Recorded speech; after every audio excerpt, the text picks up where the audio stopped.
Nobody sets out to become a single mom. You didn't picture this, you didn't prepare for it, and you didn't build your life expecting to carry everything all on your own. You did plan for a family, a partnership, and a future that felt quite settled. But now this is where you are, holding everything together while a part of you is still in shock.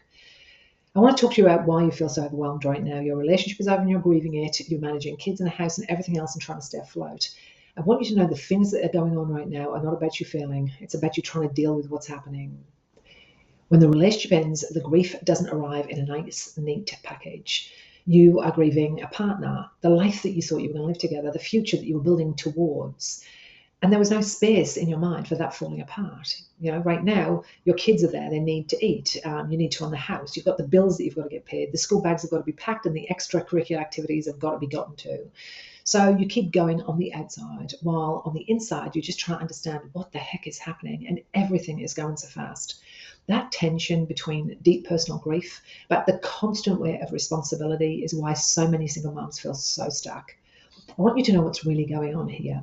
You're not just adjusting to being on your own, because that's difficult enough, but you're doing it without the time or the safety that you need to properly grieve.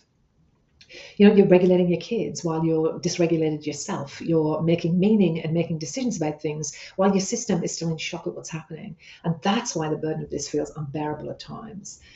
You're not doing anything wrong. Of course you're not. You're just trying to get through. But because you're carrying all this grief and responsibility at the same time, functioning becomes really, really hard.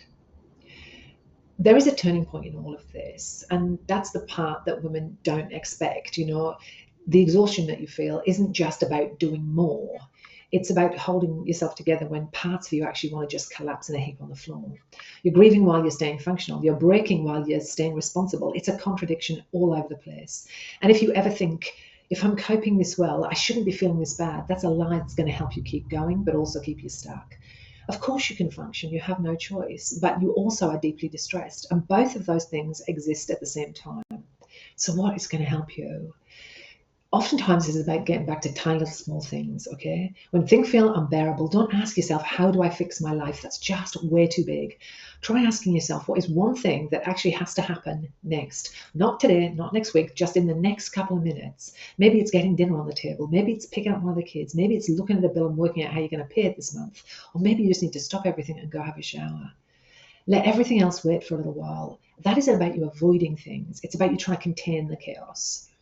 Feeling overwhelmed doesn't mean that something's wrong. What it means is you're just not ready for this.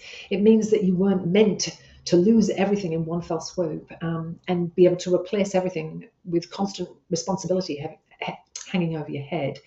Nobody prepares us for that. You didn't consent to this new role, and you don't have the support you need, probably don't have the time that you need, and you certainly are running out of choices. So the fact that you're still showing up, even imperfectly, is great. It is the fact that you are still showing up and doing what you need to do. That's important. However, of course, you have to look after yourself in all of this.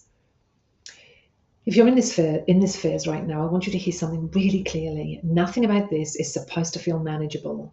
This is not supposed to be you being able to just cope with it as if nothing has happened. You are grieving a relationship while trying to keep your family afloat.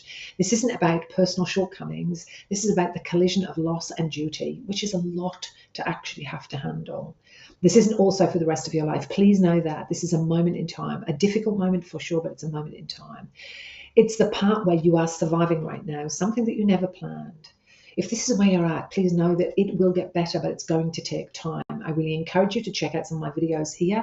They're going to give you somewhere to at least start to look for some help and guidance to manage what's going on. Next, if you've got questions, come to one of my lives on YouTube. I answer questions live on calls, or you can pop them into the comments section of any video and I will try to assist you. Finally, if you're really stuck, there's my store above with very inexpensive solution-focused downloadables, or if that's too much right now, that's perfectly fine. You can book a one-on-one session with me and we can try and work some things out privately with you. In the meantime, be kind and gentle with yourself. This is a very, very challenging time. You are going to have to give yourself grace. Take care of yourself. Until next time.